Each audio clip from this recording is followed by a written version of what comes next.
I don't get it. I don't get it, but nothing I can do about it because I don't, I'm lucky it works at home.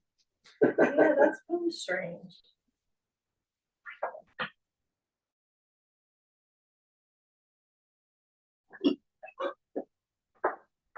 I don't want to read it off of my phone because it's a little hard to read at home. That's all right, I'll listen. I know what's on there. I read it all. Yeah, we should be ready to go. You look concerned there. Well, it's different systems, so it's okay. Since this is being recorded, I'll make it. You're on camera now, but I'll go like this.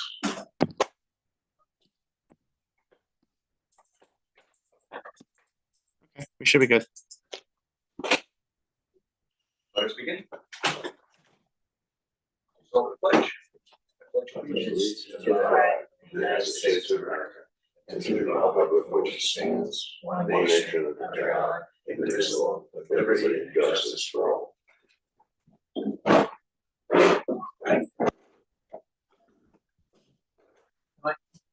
Great. Yeah.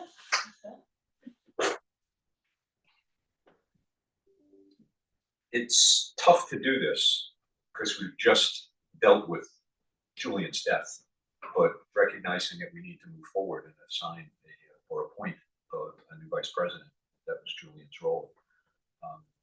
I had mentioned to Ralph that I'd like him to take this position that meets your approval and Ralph's approval. So you're in, man. Okay. Normally happens when I'm not at the meeting. That I think. Following toll. But under the bylaws, take a vote. I think that's right. The majority of the. No. Okay, No, if the offices vacate, the president can appoint. okay. I was reading somebody else's bylaws today. They had it differently, but. So it's till to your annual meeting, which of course ours is in July. Yeah. So then you'll go through that formal election process. There. And at this time, just in case you want to handicap that now, everyone can run for that position again. No one's, John's only served president once, so he can serve again. But except for you, Steve, you can't be finance officer again. So that will have to change. So That's tough. anyway. How are you gonna hold up under the pressure? We do need to recognize that we've got to elect, determine who the next trustee is going to be, but we'll do that later in the meeting in an executive session. Beautiful.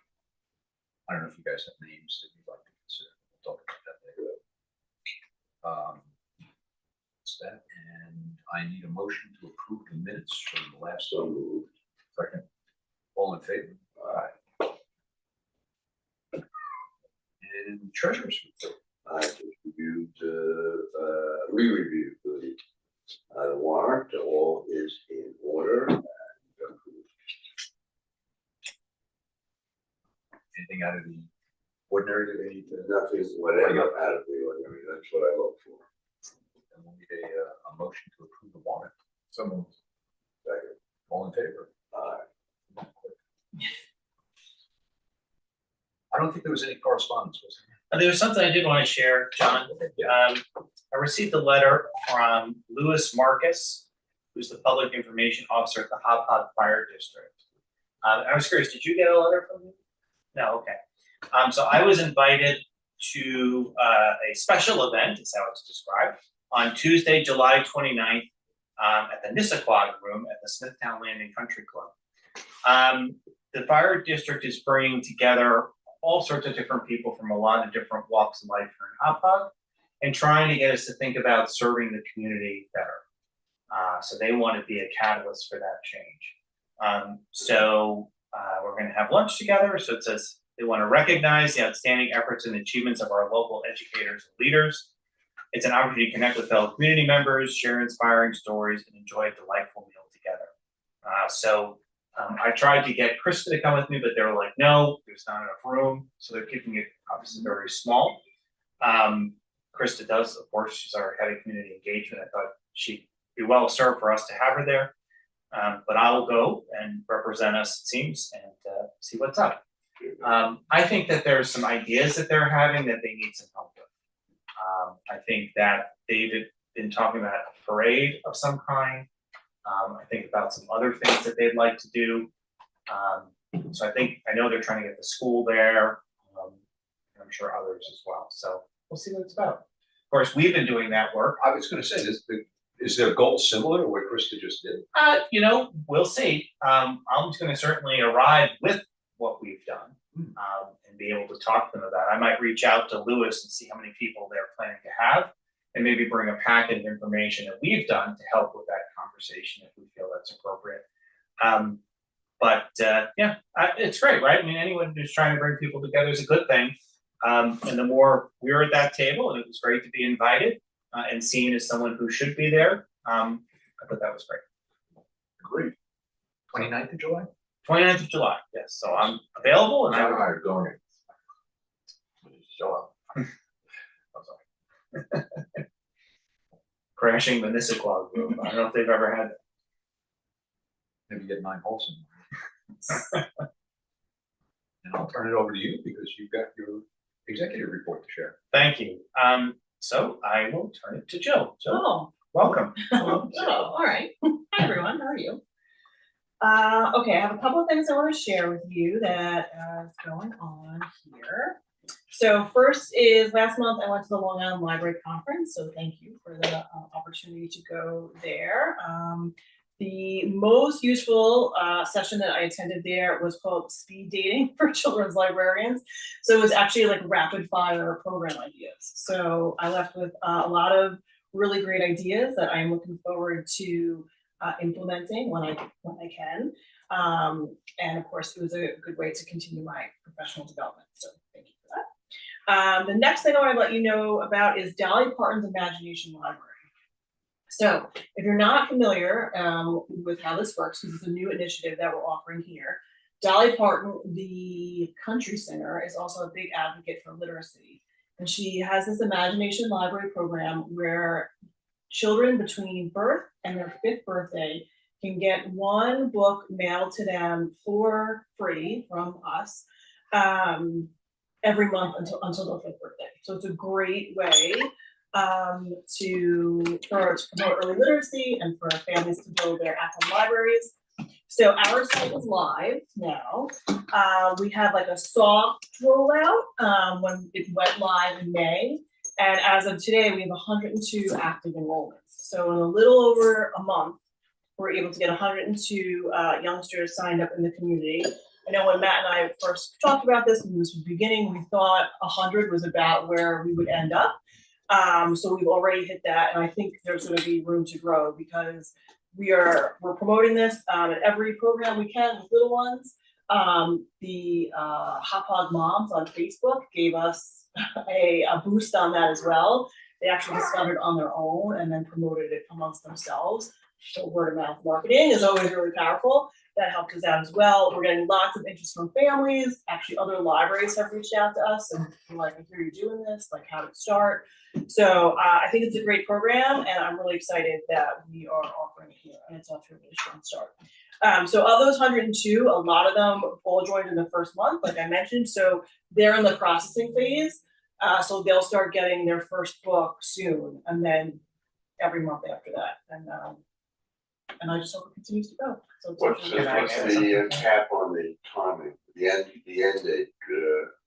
When we That will. people can sign up to. So it's just you sign up when you're ready to, and then once a month the new registrations are processed.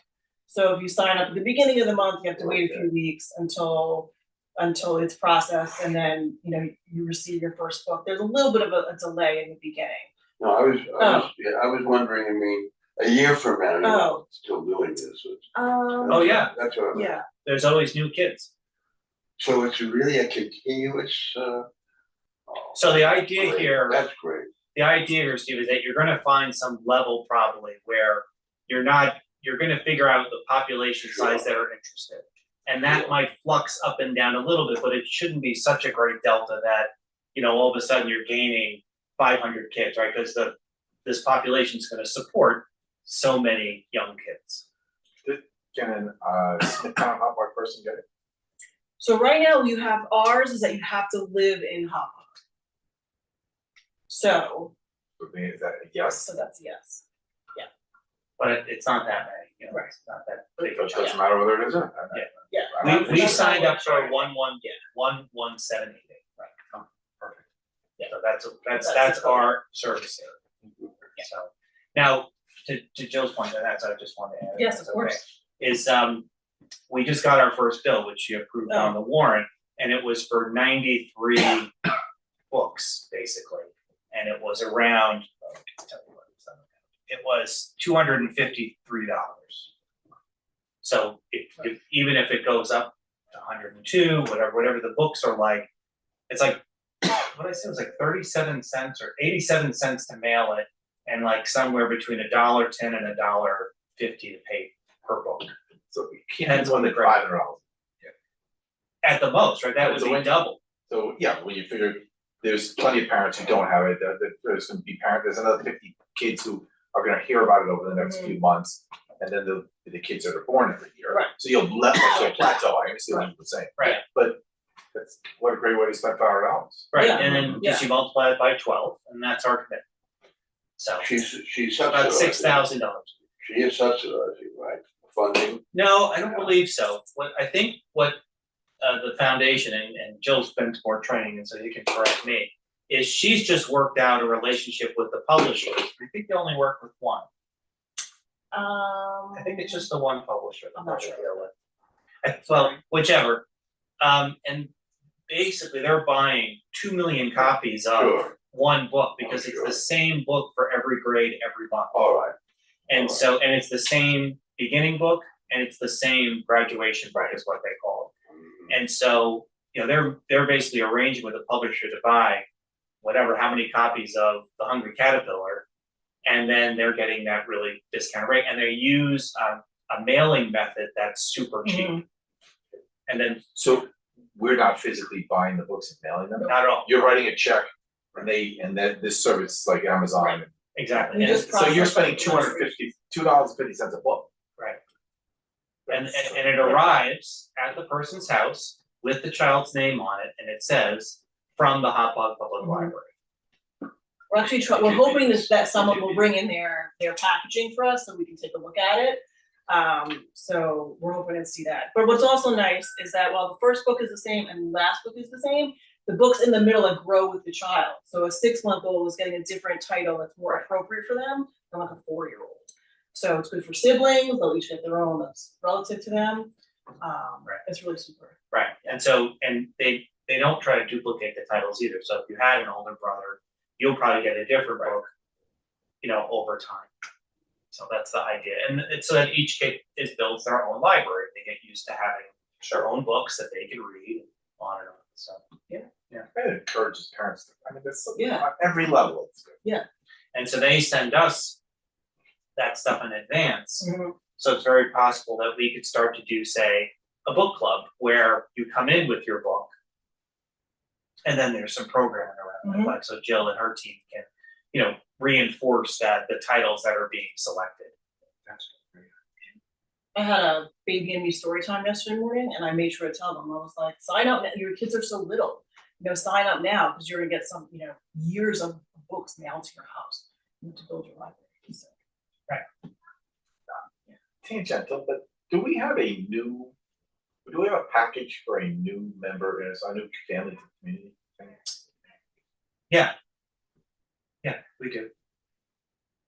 Is something that gets emailed or mailed, or what is that? We usually hand them the newsletter. Right.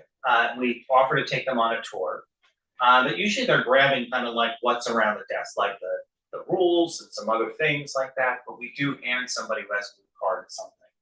Oh, But- no, I'm saying a way to reach out to somebody who's moving in. My Oh. neighbor, somebody just bought, and they have a Okay. 3-month-old baby, and I was Right. like, well, you need to go to the library, but, you know, but it's So- all about this. short of me driving them. So, we used to, purchase a list that had the recent mortgage transfers. And so I would be able to send them a packet. We used to send a folder that had a letter from me and a newsletter and a few flyers, and we'd mail it every month when I got the list of the new homeowners, I just say, hey, like, it was titled new homeowner app. Right. And so every so often Kathleen would put them together and I get a list of, whatever. And we mail out 20 or 30 packets. That they went away, that service went away, couldn't buy it, they weren't selling that data. So someone else stepped in through they're called Spring Share. And now quarterly, I send out a postcard that drives you there. So they're picking up the data from maybe it's from utility companies or some other data source, and they are getting something from us, like welcome to the community, we're here. It might not be, depending on when they break the list, it might be a few months, but they will get something from us within that first, I would say, 6 months.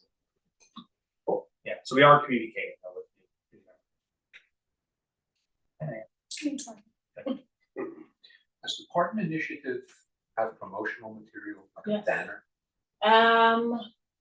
There is quite a lot of promotional material. I'm not sure if the banner is among We could the make one. options, but yeah, we could. But, we have a logo from them that we customize. There's a number of social media promotions, flyers. There's quite an extensive suite that comes, once you sign up. Yeah, because we put an ad in the summer newsletter. Mhm. So, Yeah, so wonder if a banner could draw more interest as well. Yeah, we have some flyers up right now, but we can certainly do it. Yeah, or have parents take pictures of their kids with their book at home and put it on Facebook. Sure. Came in the mail. Right. I think we're just processing our first order. Yeah. So, There's a lot. That's great, though. Yeah, I mean, over 100 enrollees. Yeah, Fantastic. yeah, it's a really strong start. I'm all right, let me tell you a little bit about Summer Reading Club because it's summer, it's that time of year. So our registration's been live for 2 weeks now. As of today, we have 252 guests already signed up.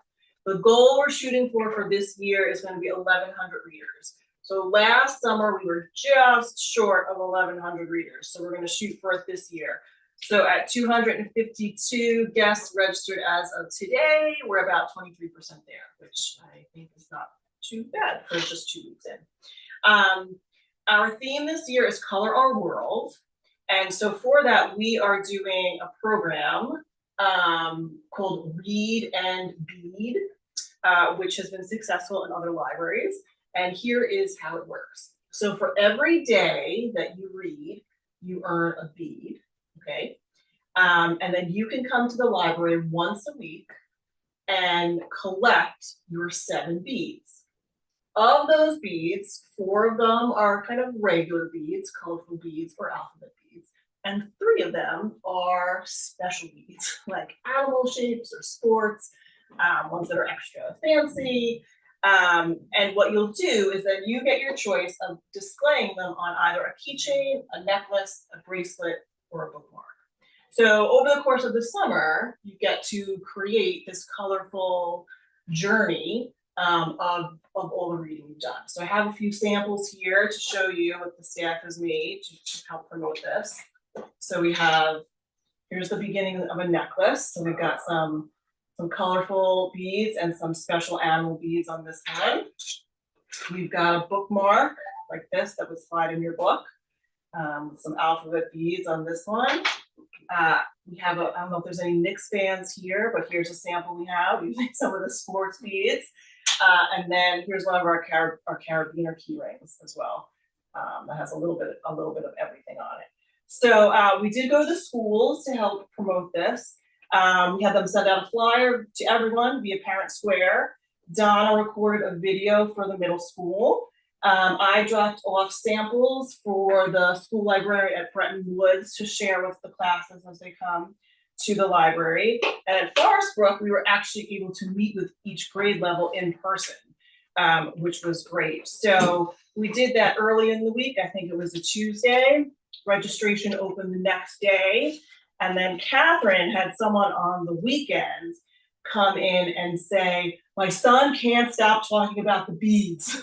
I need to sign up for the Summer Reading Club. So I'm hoping that that is on a lot of people's minds and that the registration that we've begun continues to grow throughout the summer. We also coordinated with Dr. Reingold at the high school to assist with the school district, they call it the summer library program. We've done this every summer for quite some time. It used to be here, well, it used to be at 601 when we were there, they would come to us, now we go to them.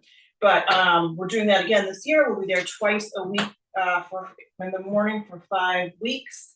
We always bring library books for them to check out. This year we're offering a little bit more, and we're going to do read alouds once for every session we're there as well. So we're excited about that, and so is Dr. Reingold. So we are heading full steam into the summer, and we're decorating. I'm decorating, and Chrissy too has been a tremendous help decorating for Color Our World. So there's paint cans around the hug area. There's crayons hanging from the ceiling. When you go out, you can take a look. We've got some more decorations coming. We're behind the children's desk and behind guest services.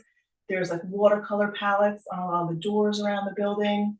So we're gonna have some interactive easels coming for the kids in the children's department. But logging starts on the 28th, and by then everything is gonna be up and full steam in. Very exciting. Did Sounds you like want fun. to mention anything to do with like the weekly stuff that you're gonna do this summer? So a weekly activity has always been very successful here, featuring a different weekly activity. We put it out right in front of the children's desk. It goes on our e-news so families know what to expect. It's all mostly centered around art activities this summer. So we have some scratch art coming, sand art. We're doing scavenger hunts. Scavenger hunts have been tremendously popular here. So Christy actually made all the pieces from a popular book called The Day the Crayons Quit. And so we're going to be hiding those figures all around the library. Some of them are very cranky. Yeah, they all have different Cranky facial crayons. expressions. They're very funny. So the kids, a lot of kids know that story, so that should be really popular. We tried to put a few other things in there that weren't so artistic based. We're going to give kids Legos, just colorful Legos to build anything they want with, kind of a random assortment and see what you can make out of what you get. Let me think what else is on the list.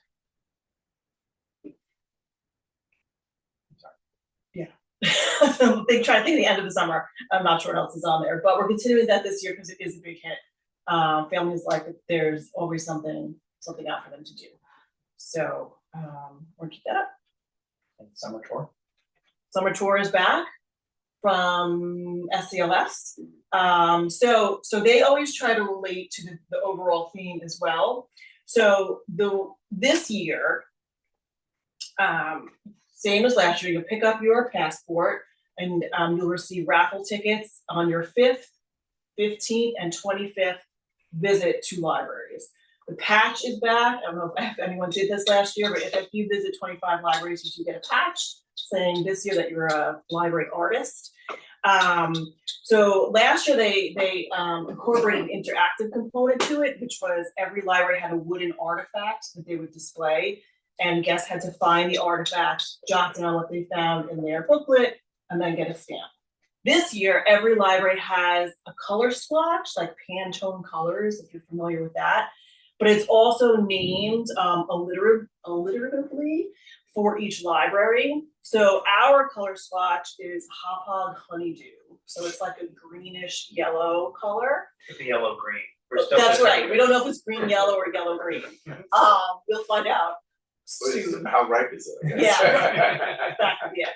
So this year we'll display our swatch, and then we have a small container of crayons that are either green yellow or yellow green that go out by the swatch. So the guest finds the swatch, takes the crayon, shades in a little square in their booklet, and then comes to us and gets the stamp. Like that's the little So activity. that's right. That's the activity. That's how they're linking it to the Color Our World theme. So we're participating in that again. Brings How a many lot people participated in that last time? So Derek at SCLS made a presentation about this with all the statistics. It's countywide. I don't remember anything off the top of my head. It was hundreds and hundreds of people. Yeah. Well, we were talking about this yesterday, about how many booklets we're gonna get. And we were thinking we'll probably get somewhere in the order of 300 booklets just for us. That's amazing. Yeah, And it's people really popular. really go to social media with it, and they'll take pictures of themselves about all the libraries they'll visit. You'll get people come in here and they'll be like, this is my 5th library today. They love it. Talk about some of the blowback that happened though. Remember you were at your children's meeting last Yes, fall? so. This was interesting. They, asked us to share any feedback from the tour. So some staff at other libraries were finding that visitors would come in and start comparing their library to other libraries they visited, in not so nice ways, like, this isn't as nice as, or this library has better. So that got hard for the staffs to hear, all summer. Some people didn't like that people came and stayed all day. That one was interesting to me. So they took those things into consideration and are still doing it this year. So, but we've had a good experience with it here. Yeah. Well, we're used to welcoming everybody. Yes. We don't view it like, where are you from? Or you don't live on our street. And I think some of these librarians was a bit of a wake-up call that you were inviting people to come in and visit you, where they were like, oh, we're used to our 10 families, It's like a private clubhouse. But anyway, it was a funny concept. Yeah. We like the comparing. Yeah, People yeah. are like, how come my library doesn't have this, or you don't have that? So that's okay. But yeah, Ralph, in the hundreds of people will come and get that thing and go, and they'll come back and tell us, oh my God, I was So you say 25 libraries. hundreds of our patrons. Yes. So it's not hundreds of people across the county. There's more than 100 people, family people in our community are gonna get those books and do this. I think that last year it was somewhere on the order of 300 to 400 people got 25 stamps in their book So they're able to. Across the county? across the county. Okay, so they're able to come back. So that's, if it's 500, then that's 10 per library. Yeah. Okay, I'm just trying to get the magnitude of the interest. Yeah. I think it's cool. Yeah. So, Yeah. The thing is that you can start anywhere, like, you can start at any library and get your booklet there, you can end at any library and get your patch, your stamps there, so, it's a little hard to say, Yeah, but if you but yeah. bought 300 books and you ended up with 12, then a lot of people pop up and pick up books. That's right. Yeah. People themselves that didn't drive back to get them. Correct. They actually shared, there was one family, they shared at our training for this year, with a few small children. On the first day, it starts on July 1st, visited 25 libraries and got their patch in one day. And then the family they made t-shirts that listed all the libraries they visited on the back for the family to wear all summer. Back. So people get really, really into it. So we're gonna stop on the tour again. We're happy. Yeah. You really have to me, like, you really have to map that out. You're gonna start here and then end here And and you only spent like 3 minutes. Right, on the right. line. find the color it in, toss it out. Right, come back Diana's Monday. signing up, I can tell, she's ready. Yeah. I'm all ready. Hop around, have a coffee. It's a lot of fun. Yeah, it is a lot, yeah, right, summer's supposed to be fun, so we're hoping. It's fun for everyone here. Any other questions for Jill? Sounds like fun. You're welcome. Jill, you're welcome to stay, but if you wanna go and keep working, you can do I'm that gonna too. go keep working. All right, I still have lots to do, all right, so thank you, everyone, it was good to see you. Thanks, Jill. Take care. I'm going to. Thanks, Jill. When was the park first? Oh, July. Yes, one in July and one in August. and it's, The last one got rained down. yeah, I was gonna say, they haven't taken good luck with Yeah. anyone. The weather's been not so good, so But it's been yeah, wet, wet a it was a lot. miserable day, but hopefully it'll turn out for July. So one thing Jill didn't mention, but I'll pick up for her is June 30th is our big bounce party. And that's kind of the kickoff for our big events out front. And last year they had a massive sign up for the summer reading. So we're still actually waiting on one of our sign up prizes. It's still being put together and I think it's being shipped to us now. So we'll have those available and really people get excited. The school's over, right? That's the deal. Now people are signing up, but there's really nothing to do because we don't allow reporting to start till Saturday, the 28th of June. So usually by the 30th people are, and you can retroactive, you can go back and say you read on days, so that people can get their beads. No one will miss out to the point. So We keep it pretty easy. So that's happening then. And then Friday, July 11th is the first band. That's the Rusty Spur Band. Will be out front. And then we'll be off to the races for, every Friday. And we'll hope for good weather through the summer. Let's see. I shared some of the reporting on the community conversations that took place in the winter and spring. And I was curious what your feedback was, what you thought of the kind of the summary that was brought up in its comparison to 2017.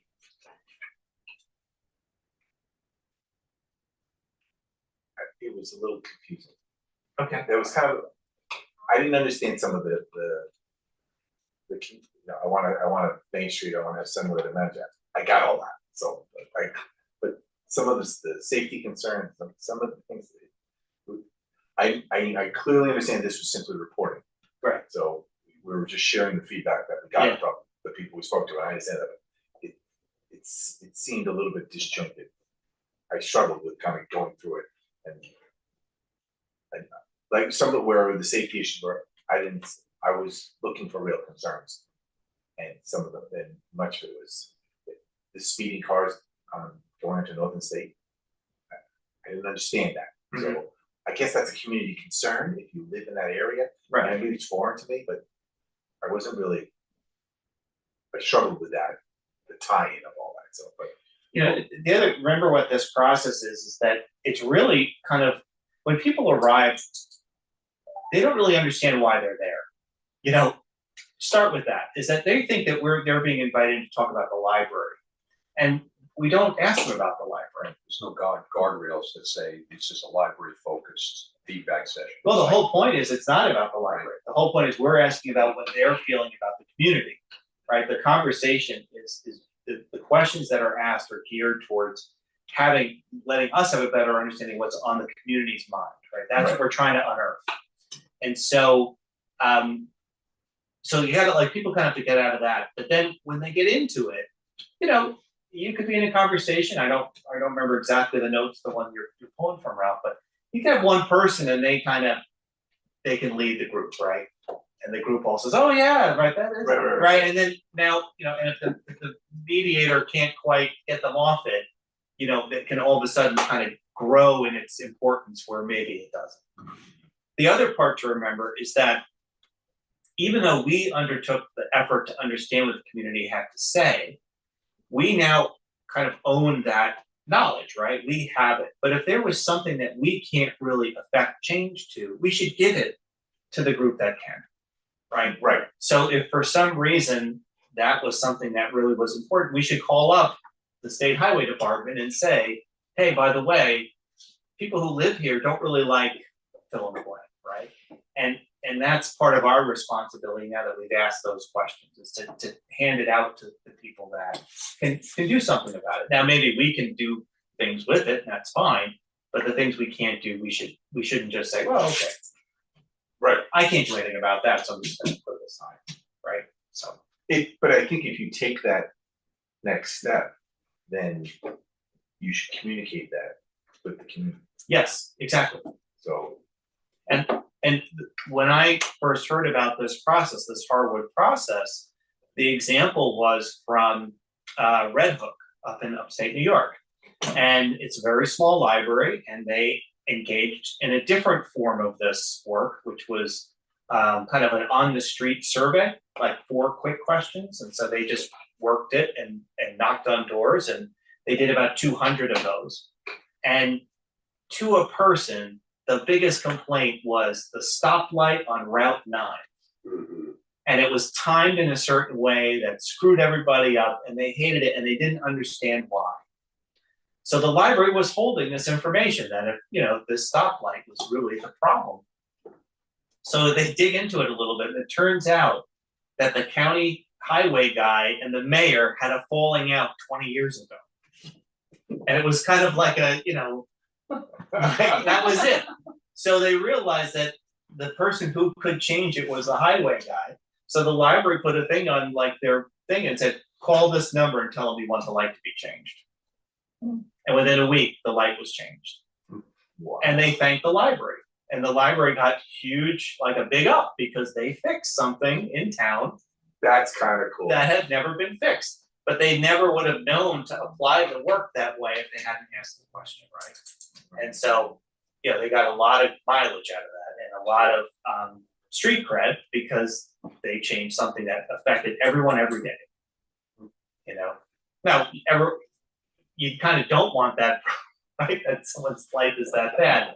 But if we did hear something like that and we're able to help affect that change, you know, you're doing what your community needs to get done, right?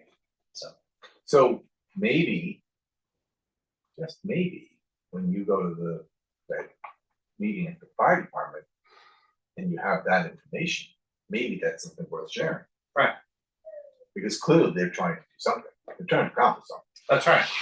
And they were there. So the fire department was at one of the one that's serving people, you know, the people that serve Hauppauge. Nick Mandola was there. So, cool. I thought the overwhelming theme was the need to have a more centric community. In each one of the sessions that Krista moderated, that theme came out over and over again. We don't have, except for the library, because that came out many, many times as well. Except for the library, Hauppauge doesn't have a center, which we've known for decades, right? But the fact that this is coming out and the fact that people are noticing that the library fulfills that in many ways was a great takeaway for me. And that was definitely, I think, was something we are proud about, because when we did it in 2017, no one was saying that, right? They were saying it was just an absence, that there wasn't that Right. place. And now to be recognized as like that's huge, right? And we really have been working hard to be that, right? To be that place, to welcome it in, to have these large events, and that's being recognized. And I think it's awesome. It's also maybe a little bit of a different way of promoting us. Come through these doors and come to downtown Hauppauge or something, you know. Right. Yeah, is there a way to kind of, to have a visual and like a marketing strategy with that? The other thing that stood out from both the team advisory group as well as a lot of the parental groups was that there's a lack of events or resources for teens. Yes. That came out loud and clear to me too. Mm-hmm. You know, we hear that, or then you try to do something for it, and it's nearly impossible to get a crowd, right? So I find that's a very hard part. Not impossible, not something we shouldn't work at, but you look at the offerings from the school and the activities that they offer, the number of clubs they offer. I think it's like maybe it's 3 hours a week that aren't available, right? And so there's just a very small part that says there's nothing to do. You know, I think it's the kind of space that people aren't allowed. I saw a word this week that I'm already forgetting, but it was something about like not sending your kids to camp, but allowing them to. It was like rotting. The word was like rot something, but it was like the idea was give them just nothing. Vegetate. It wasn't vegetate. It wasn't that, but it was like rot something, and I can't remember the word, but it was some goofy word. But that was it. Just give children open space instead of program. And I wonder if that was something that was trying to get scratched in there. Well, you know, you can see on Facebook and social media where people from my generation talking about what it was like to grow up in the 70s and 80s, and endless amount of hours you had not supervised by parents. Drinking from the garden hose. No, don't come home. If you're not bleeding, get out. You know, if you come into the house, I'll give you a chore. So go for dinner, if you can find lunch at somebody else's house, go for it. You know. So it's but maybe the desire for teen programs is more a function of the parents than the kids saying, I have nothing to do. Right. And when you're done, and when you're through with that, all those filled hours, I assume the parents, that group, that age group, they still have a couple of empty hours, right, with nothing to do. That's why I always like that idea of using our outdoor area in the middle for them to just vegetate. Give them an hour of vegetating, juice, music, whatever, talk. Right, and, oh, I'm sorry, Karen, sorry. When we took the survey, do we know most of the people who are men or women? I don't know if we tracked that. And it wasn't a survey, these were in-person meetings, these were discussions around a table. Oh. That's what that's where all this information came from. And Krista was the one who facilitated those conversations and then had somebody else as the note taker. It was kind of they acknowledge the fact that we're a more diverse community now than we used to be. Diversity is not something that we struggle with. They felt that people were generally accepted, which that was kind of encouraging. Mm-hmm. It's kind of interesting. So that statement there that says, Hauppauge residents want a safe, inclusive, and kind community they can be proud of. There is need for a more connected community, which they believe can be improved by encouraging volunteerism, creating more opportunities for people to socialize, and ensuring everyone has a better understanding of what's happening in our town. Would you say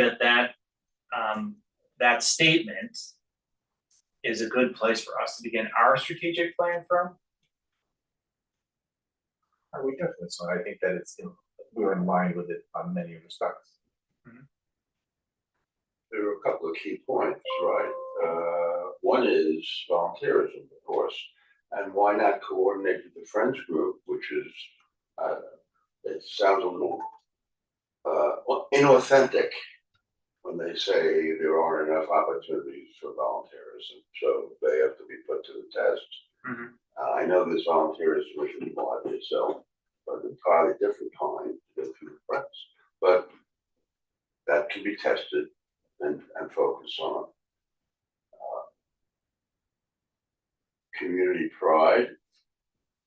But then if we ask ourselves what creates community pride,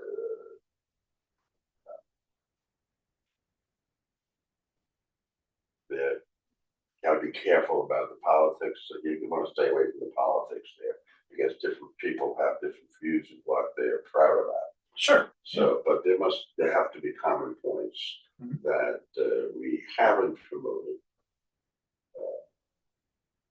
Well, just because you do a strategic plan doesn't mean it has to be new, right? We could continue activities that we're doing, right? Oh, sure. Right? So I'm just saying, right? It's just an idea of a plan. It just says this is the direction we're going in. So I'm just hoping that this statement you feel as though captured what you read in those pages and that it's a place for us to get going. I don't see why not. Great. Yeah, it sounds like a great idea. Because I don't think so. I myself have better understanding of what a town person.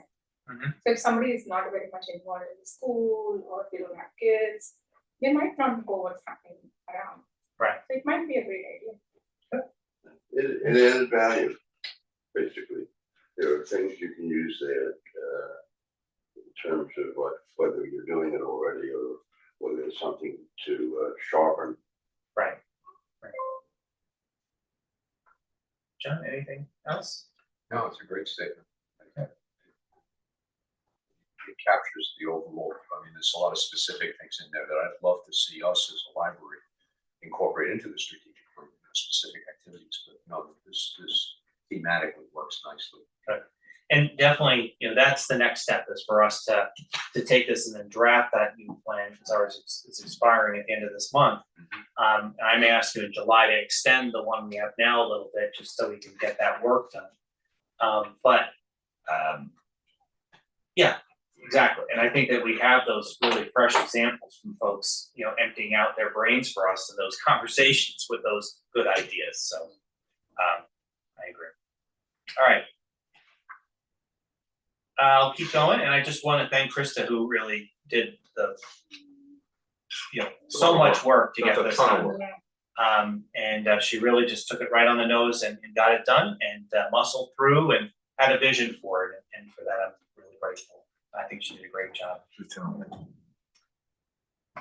Code of ethics policy, it's that time of year, so if you get that into me, that would be great. The next trustee handbook book club is coming up on July 15th. You can register at the link.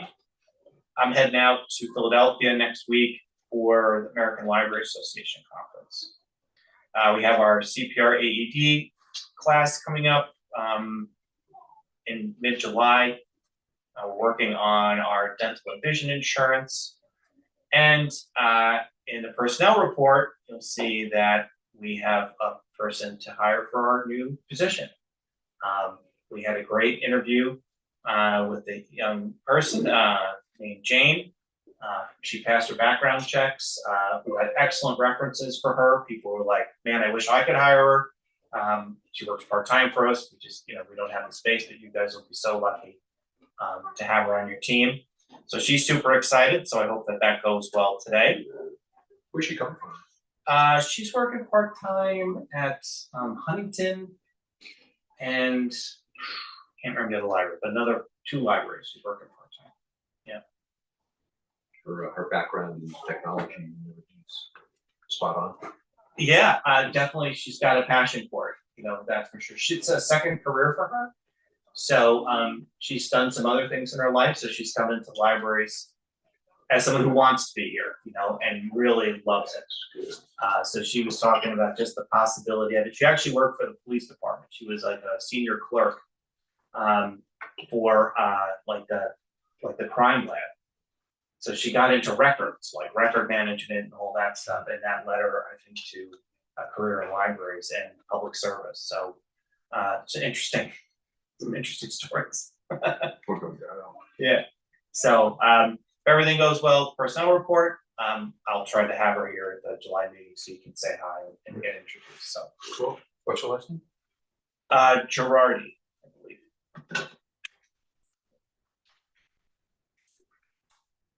Yes, Girardi.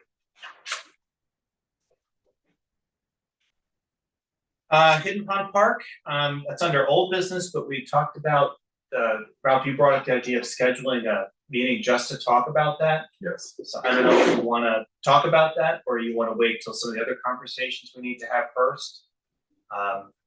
But that's where that's hanging right now, as far as just waiting to schedule that. Outdoor signs, I just shared with you what Dan had to share, so everything went well at the Zoning Board of Appeals. He's going to get us kind of the final design that I think was the last thing we approved, and then he'll run that past Crest and ourselves, and then we can order the signs finally and be done with talking about this for 2 a.m. So that's that. My report. You mentioned the vision and the dental insurance. Yes. What's happening? Just it's an open enrollment period. So every year, the enrollment opens and. But it's different for health insurance. The vision and dental is not. Yes, it's a different vendor. Yeah. So we actually were on MetLife and Colonial. We had 2 providers for dental and vision. And now the guy who does our MetLife is switching the plan to Guardian. So we're having to switch the provider. Yeah.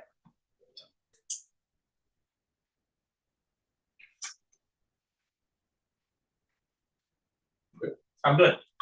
No committee reports? No. Should we set a date? Do you guys want to put a date together to talk about Hidden Pond? I could send a poll around, John, if that would help. Yeah, go ahead. Okay, let's start on date.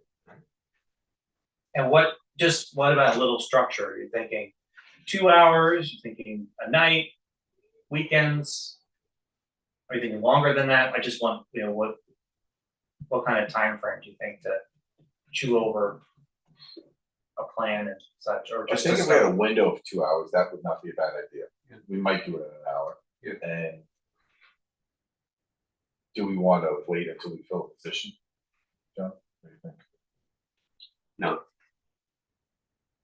I don't know what you guys think. I don't, I think it's gonna, we don't know how long it's gonna take to fill that position.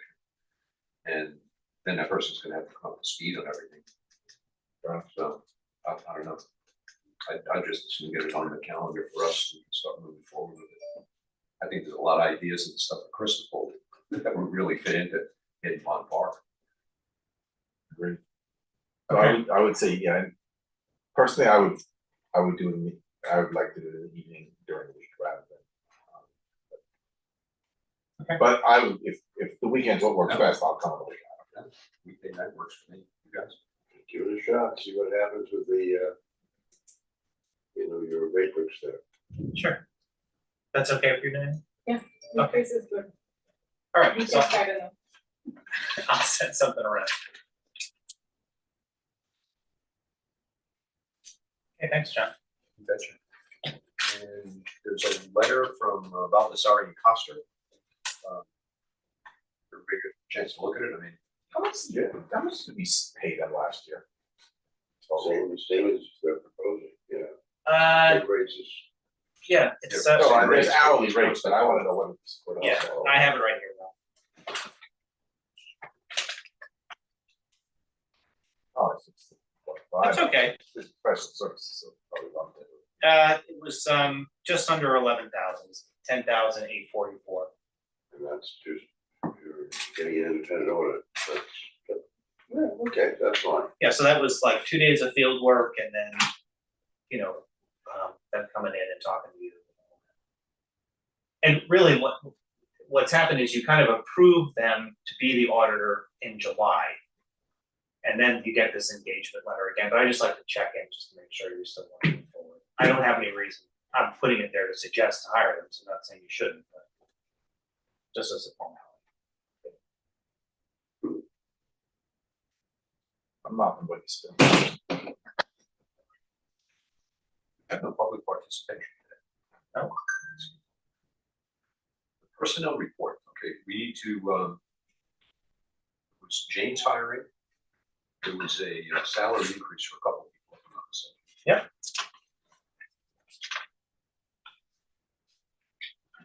Yep, you had a promotion for Summer Bloom from going from a page to a clerk. Nicole Rivera got her public library certification, so she's graduated from library school. So that we usually put that person as now a librarian one from trainee. We have our annual salary increases that start July 1st, and then the appointment of June. So, and then I have something to add to that, but I'd like to talk about that in executive session regarding Jill Canyon. Motion to approve. Second. All in favor? Okay. Who was the second? Thank you.